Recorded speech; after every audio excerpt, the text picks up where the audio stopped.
हम कॉमर्स की बात आती है कि कॉमर्स 3 नियमों पर आधारित है, ये बात हमने की। अब 3 नियमों पर आधारित कैसे है कि पहली बात है कि 3 खाते हैं, उसमें है व्यक्तिगत खाता,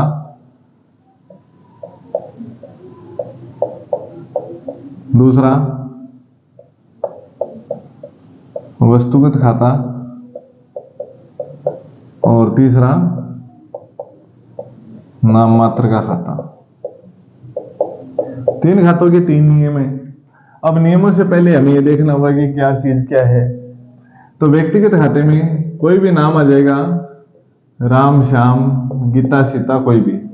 बैंक, बैंक भी व्यक्ति है। कंपनी अधिनियम 1956 और 2013 में यह लिखा गया कि कंपनी एक कृत्रिम व्यक्ति है जिसकी अपनी एक सार्वभौम मुद्रा होती है, तो वो भी व्यक्ति में ही आएगी। वस्तुगत खाते में कैश है या कोई भी प्रकार का जो माल है, गुड्स खरीदना बेचना, या व्यापार में आप कुछ भी खरीद रहे हैं, मशीन आई, बिल्डिंग है, बिल्डिंग संपत्ति में आएगी लेकिन खरीदना बेचना, या कोई पुस्तक वगैरह स्टेशनरी खरीदी आपने, नाम मात्र का खाता। इन सब के अलावा जो बच गई वो क्या है, खर्चे हैं, हानियां हैं, प्राप्ति है आपकी किसी भी प्रकार की, या कोई इनकम है, आय है।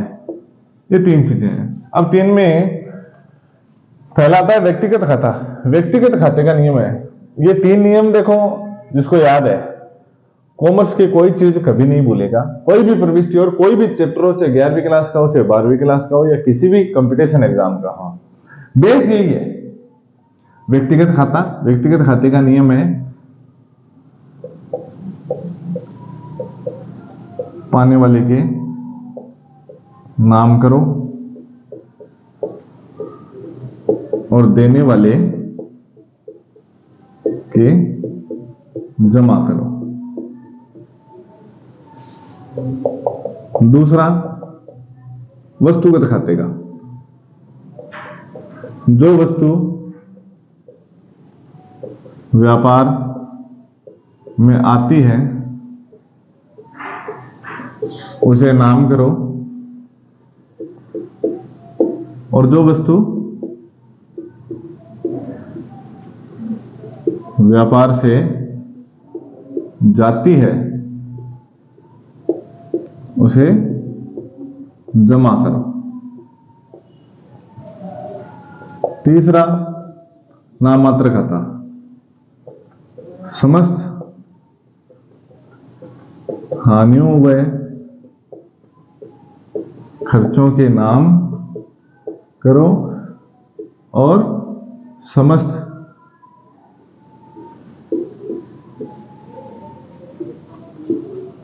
आय व प्राप्तियों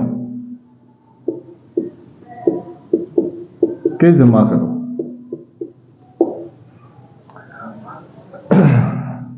नाम अर्थात डेबिट, जमा अर्थात क्रेडिट।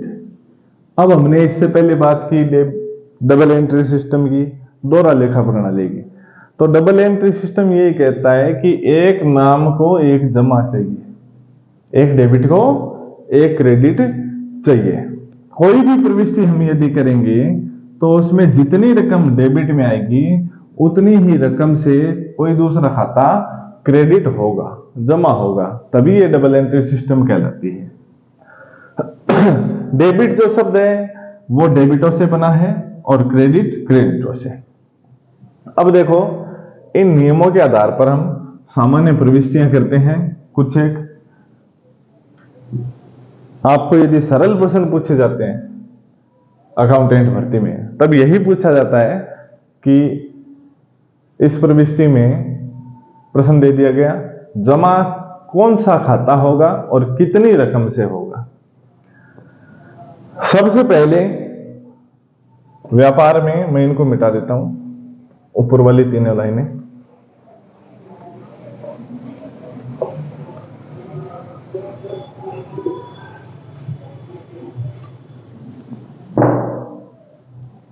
पहली प्रविष्टि होती है जैसे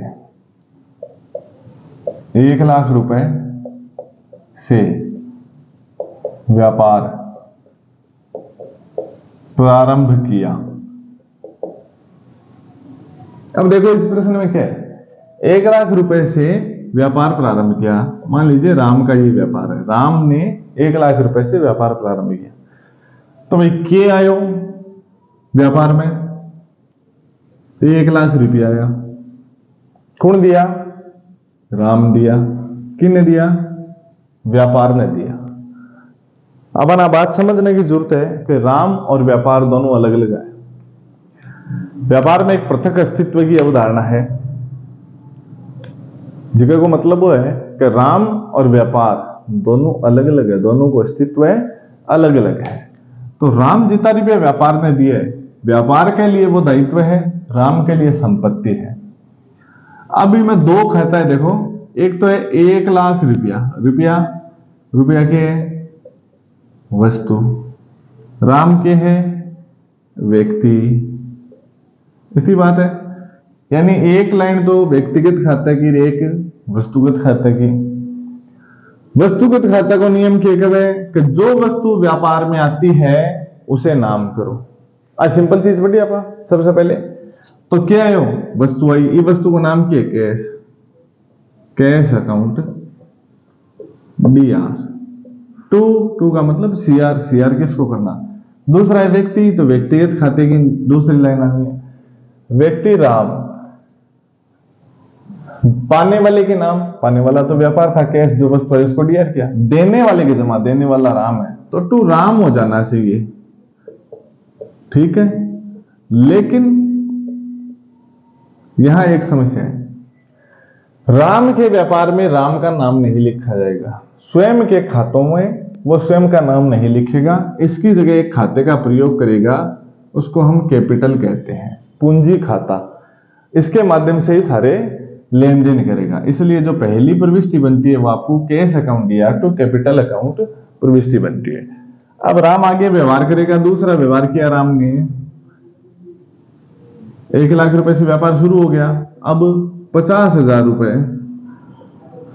का माल खरीदा। अब माल खरीदने की 4 प्रविष्टियां होती है, मैं चारों आपको यही बता देता हूं, जो अलग अलग तरीकों से लिखी हुई आती है। 50,000 का माल खरीदा, 50,000 रुपए का माल मोहन से खरीदा, 50,000 का माल नगद खरीदा, 50,000 रुपए का माल मोहन से नगद खरीदा।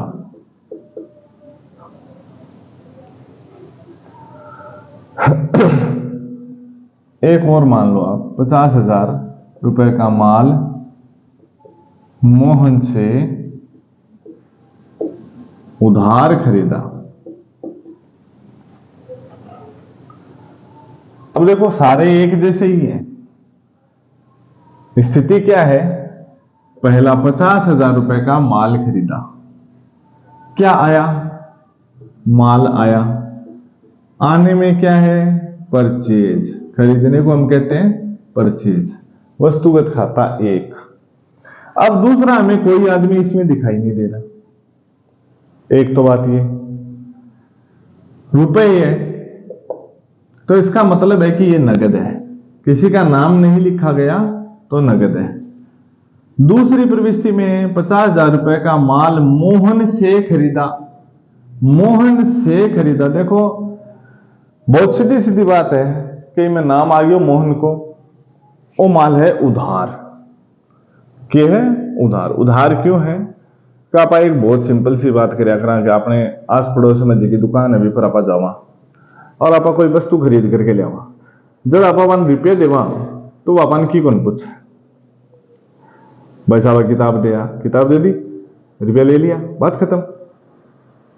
लेकिन कई बार आप एक शब्द बोल दे कि छोटा बच्चों जावा जब वो आके दे, क्या वस्तु तो खरीद ली, किताब दिया, किताब दे दी, पीसा पापा जैसी, जो ही शब्द कह पीसा पापा जैसी, बे दुकानदार के भाया की को वो शब्द पूछ ले की को मतलब मोहन जी को है।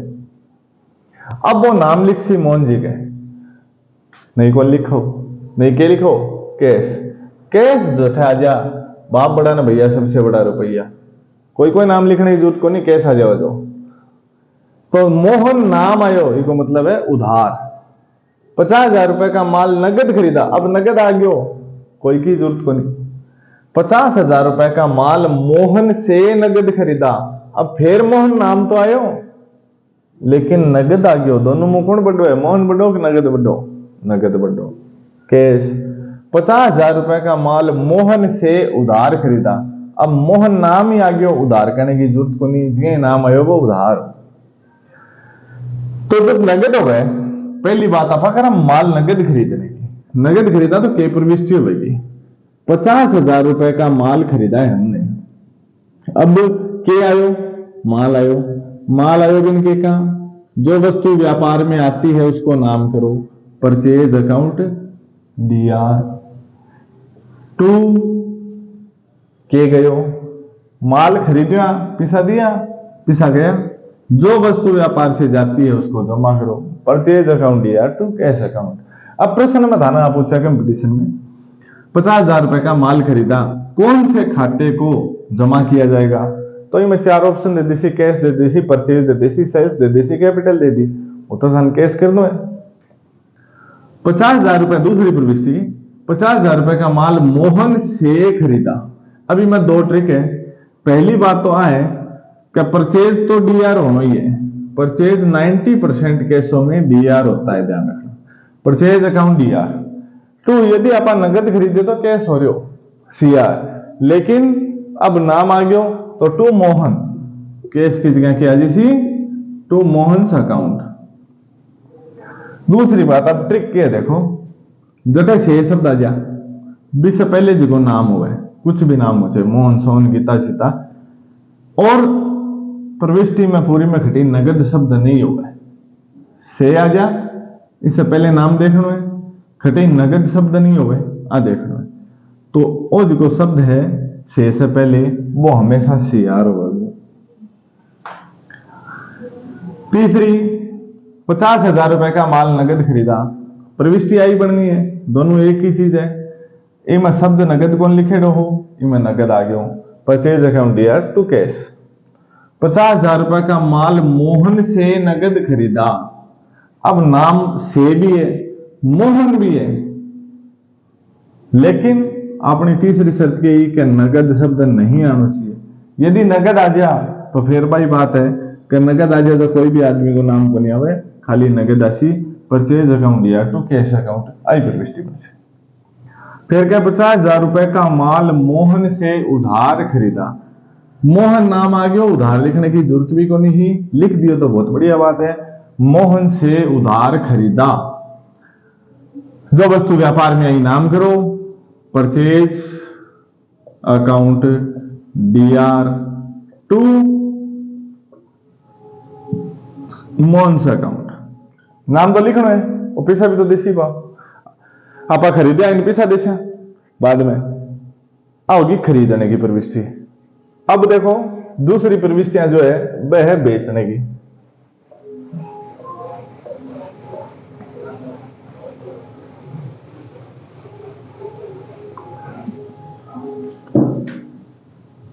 सेम वही बात है, शाम को माल बेचा 5,000 रुपए, दूसरा 5,000 रुपए का माल बेचा, तीसरी 5,000 रुपए का माल नगद बेचा, चौथी 5,000 रुपए का माल शाम को नगद बेचा, 5,000 रुपए का माल शाम को उधार बेचा। अब बेचने में 2 शब्द रहे, एक बेचो, बेचने को मतलब आप एक मीनिंग पढ़ियो सेल्स। दूसरो आ रही है श्याम, एक आ रही है नगद। इतना ही मीनिंग है, कोई मीनिंग ही को नहीं छोटो। शाम को माल बेचा 5,000 रुपए का। एक शाम है, व्यक्ति है, पहचान होगी, व्यक्तिगत खाता को नियम लाग सी। दूसरो है माल बेचो, माल है वस्तु, तो वस्तुगत खाता को नियम आनो है। अब शाम को माल बेचा तो पाने वाला कौन है? श्याम। पाने वाले के नाम करो, व्यक्तिगत खाते का नियम है श्याम्स अकाउंट DR टू के गयो माल गयो, जानन करें sales, Shyam's account DR to sales. आप यहां रुपए लिख देंगे 5,000। 5,000 रुपए का माल बेचा। अब कोई नाम को नहीं, यानी नगद है, कोई नाम है ही को नहीं। नगद है तो माल बेचे तो रुपया आ गया। जो वस्तु व्यापार में आती है उसको नाम, जो जाती है तो जमा। क्या आयो? कैश आयो, cash account DR to sales 5,000 रुपया। 5,000 रुपए का माल नगद बेचा, यही प्रविष्टि है, इसमें केवल नगद शब्द आ गया, इसमें नहीं आया। कैश नगद बेचा तो रुपया आया, cash account DR to sales. 5,000 रुपए का माल शाम को नगद बेचा, फिर शाम नाम तो आया लेकिन नगद शब्द आ गया, cash account DR to sales. जो वस्तु व्यापार में आई, माल नगद बेचा, रुपया आया, टू सेल्स माल गयो। 5,000 रुपए का माल शाम को उधार बेचा। अब शाम नाम भी और उधार भी लिखे रहे, दो हिंट दे रखे। पाने वाले के नाम करो, श्याम्स अकाउंट DR टू जो वस्तु व्यापार से जाती है उसको जमा करो, टू सेल्स। ऐसी बात होगी। दूसरी देखो ये ट्रिक एक और है। मैं मायो से खरीदा, तो से जो शब्द आयो भी से पहले ने CR करियो। अब को शब्द आएगा, को शब्द जहां आता है उससे पहले जो नाम है शाम को, तो को से पहले श्याम, को हम DR करेंगे हमेशा। लेकिन वही शर्त है, शर्त क्या है कि नगद शब्द नहीं होना चाहिए प्रश्न में। खरीदने की और बेचने की प्रविष्टियां होंगी।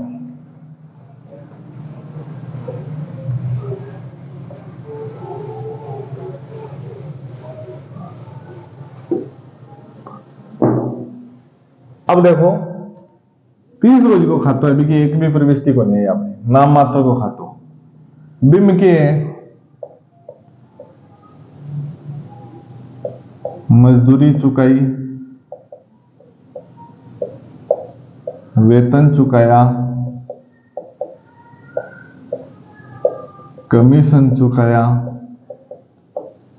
ब्याज चुकाया। व्यापार में जगह जगह काम हो भाई, काम करना है आपने।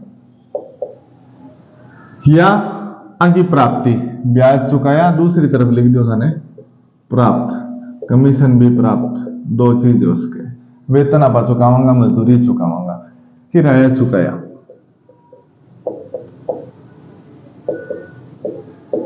इतनी बात होगी। अब मजदूरी चुकाई, देखो मजदूरी न व्यक्ति है न कोई वस्तु है, नाम मात्र की चीज है, नाम मात्र खाते की चीज है। नाम मात्र में क्या है? मजदूरी चुकाई अपना फायदो है, एक नुकसान है। कहने का मतलब है कि अपनी इनकम है या खर्चो है, तो मजदूरी एक खर्चो है। तीसरा नियम है समस्त हानियों एवं खर्चों के नाम करो, समस्त आय और प्राप्तियों के जमा करो। तो समस्त हानियों एवं खर्चों, इस खर्चे का नाम क्या है? मजदूरी। मजदूरी को कहते हैं wages, wages account DR to. अब उधार में तो चुकेगा नहीं, एक प्रविष्टि तो एक सब तो क्लियर है एकदम, कैश और तो आनो ही आनो, उधार में हो ही नहीं काम। वेतन चुकाया, नाम बदल दो खाली वेजेज की जगह, sales account DR to cash. Commission चुकाया, commission account DR to cash. अच्छा, यदि आप चेक से चुका रहे हो, हमेशा में एक शब्द और आ गया चेक, तो या तो नकद दे रहे हैं या चेक से दे रहे हैं, चेक देता ही ये कैश की जगह बैंक लिख देना है। ब्याज चुकाया,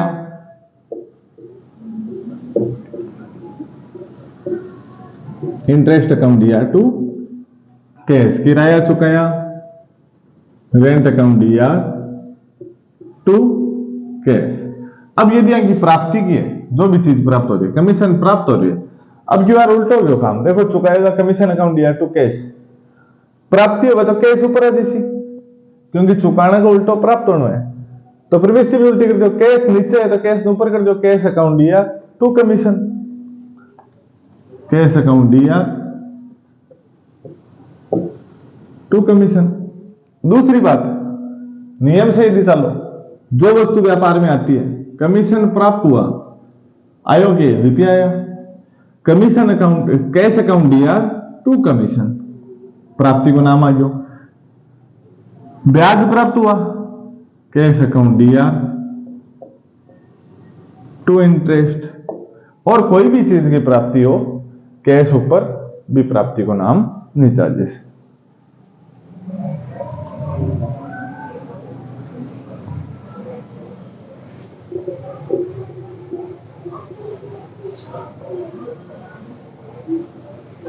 अब देखो एक विशेष प्रविष्टि और है, भी विशेष प्रविष्टि को नाम है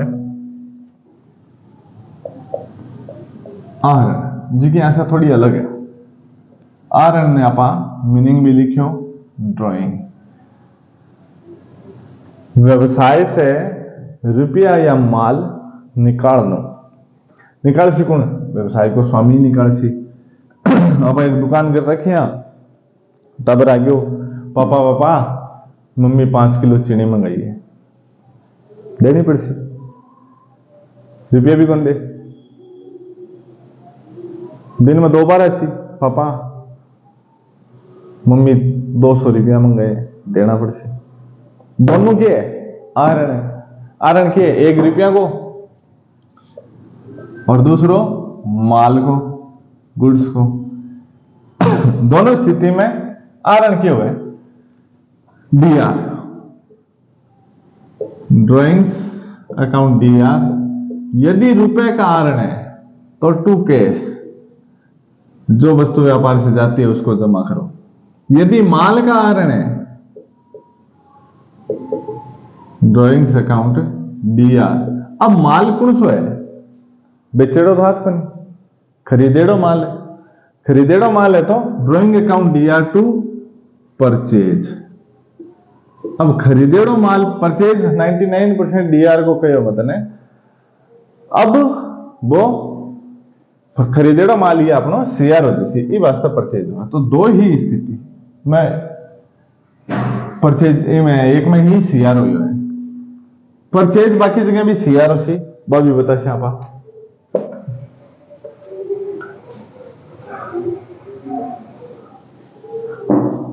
अब कई स्थिति इसी हो सी जिकी में व्यापार से माल तो चले जैसी, पर न तो रुपया आवे न कोई का नाम मान सका। वह कई स्थिति है, नाम को मतलब भी दो आप एक ही काम करे, purchase account DR to Ram या टू कैश। आई बात क्या मगरी, कैश अकाउंट डीआर या Ram account DR to sales. नाम तो आया इनमें भी दो, इनमें भी 2 आया, लेकिन कई स्थिति है भी में नाम है free sample, loss by flood, theft, loss by fire, etc. और भी कोई प्राकृतिक आपदा के कारण यदि माल नष्ट हो जाता है तो उसकी ये प्रविष्टि है। या हम कोई दान में भी देते हैं तो फ्री सैंपल बांट रहे हैं, तो उस स्थिति में क्या है भाई कि माल हमारा गया लेकिन न तो रुपए आए और न ही हम किसी का नाम लिख सकते हैं। अब मोहन को भी नहीं दिया, सोन को नहीं दिया, गीता सीता किसी को नहीं दिया, न पैसे आए, तो ये सब हानियां है हमारे लिए। क्या है हानि। और हानियों का नियम क्या है, समस्त हानियों के खर्चों के नाम करो। अब लॉस बाई मान लीजिए आपका फायर, कोई आग लग गई, लॉस बाई फायर, हानि का नाम आ गया, समस्त हानियों के खर्चों के नाम करो। टू, कौन सा माल गया, जो खरीदा हुआ माल था वो गया, न तो बेचा, बेचते तो हम सेल्स को सीआर कर देते, कोई रुपए देता तो उसके नाम आ जाते या उधार हो जाता। ये स्थिति आ गई। अब इसमें आप कुछ भी करें, लॉस बाय थेफ्ट भी आ जाएगा, इस फायर की जगह थेफ्ट आ जाएगा, फ्लड आ जाएगा, फ्री सैंपल है तो फ्री सैंपल यहां आ जाएगा। परचेज सीआर होना है, अर्थात खरीदा हुआ माल जब चला जाता है न तो उसके पैसे आते हैं, नहीं हम किसी के नाम लिखते हैं, तो उस स्थिति में परचेज सीआर होता है। ये थोड़ी अलग प्रविष्टियां हैं। और कई बार क्या होता है, देखो कोई चीज जो प्रविष्टि एक साथ कर देते हैं तो उनको हम मिश्रित प्रविष्टि कहते हैं। ये भी प्रश्न पूछा जा सकता है कि मिश्रित प्रविष्टि किसे कहते हैं। जैसे 1 लाख का माल सोहन को बेचा, 50,000 रुपए नगद प्राप्त हो गए उसी समय। 1 तारीख को बेचा था, 1 तारीख को उसने 1 लाख का माल बेचा सोहन को, 50,000 नगद बेच दिया। 1 लाख का माल बेचा, 50,000 रुपए उसने तुरंत दे दिया, अर्थात वो तो नगद हो गया, और बाकी का 50,000 क्या हो गया, उधार हो गया। ये रुपए वो बाद में देगा। माल बेचा, प्रविष्टि क्या होगी, जो वस्तु व्यापार में आती है उसको नाम, जो जाती है जमा। अब देखो एक तो है सोहनी में, एक है रुपया नगद, एक है बेचनो, 3 चीज। बेचने के लिए आप पहले कहो कि सेल्स हमेशा सीआर हो, हमेशा को मतलब है 99% हुआ, तो टू सेल्स तो लिख दो। अब यदि सिंपल प्रविष्टि होती है, आप इन हद तक पढ़ा, 1 लाख का माल सोहन को बेचा, तो पाने वाले के नाम Sohan account DR, to sales होती 50,000 से, एक प्रविष्टि। दूसरी प्रविष्टि 50,000 रुपए का माल नगद बेचा, यही तो है, तो जो वस्तु व्यापार में आती है cash account DR, to sales. दो अलग अलग प्रविष्टि करने में समय भी लाग्यो, शाही भी लगी। व्यापार को नियम है कि 1-1 रुपये बचना चाहिए। ये वास्ते मेन बात श्रम की हुआ है। दोनों प्रविष्टियां में एक करा तो कॉमन क्या चीज है, सेल्स है। अठे भी कॉमन है 50,000 रुपया से, और अठे भी 50,000 रुपया से। सोहन डीआर है, सोहन ने डीआर कर दियो, सोहन अकाउंट डीआर 50,000 एक बार है।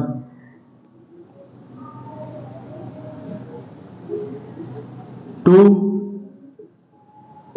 सेल्स 50 और 50 1 लाख हो गया। कैश डीआर बच गयो, कैश अकाउंट डीआर 50,000, 50 और 50 1 लाख, सेल्स को खातो 1 लाख से सीआर हो गयो। ई प्रविष्टि ने अपन मिश्रित प्रविष्टि कहा। कुछ एक यदि और कोई प्रविष्टि बचेगी तो अपन बाकी क्लास में देख लेंगे। आज इतनी क्लास लेवांगा। धन्यवाद।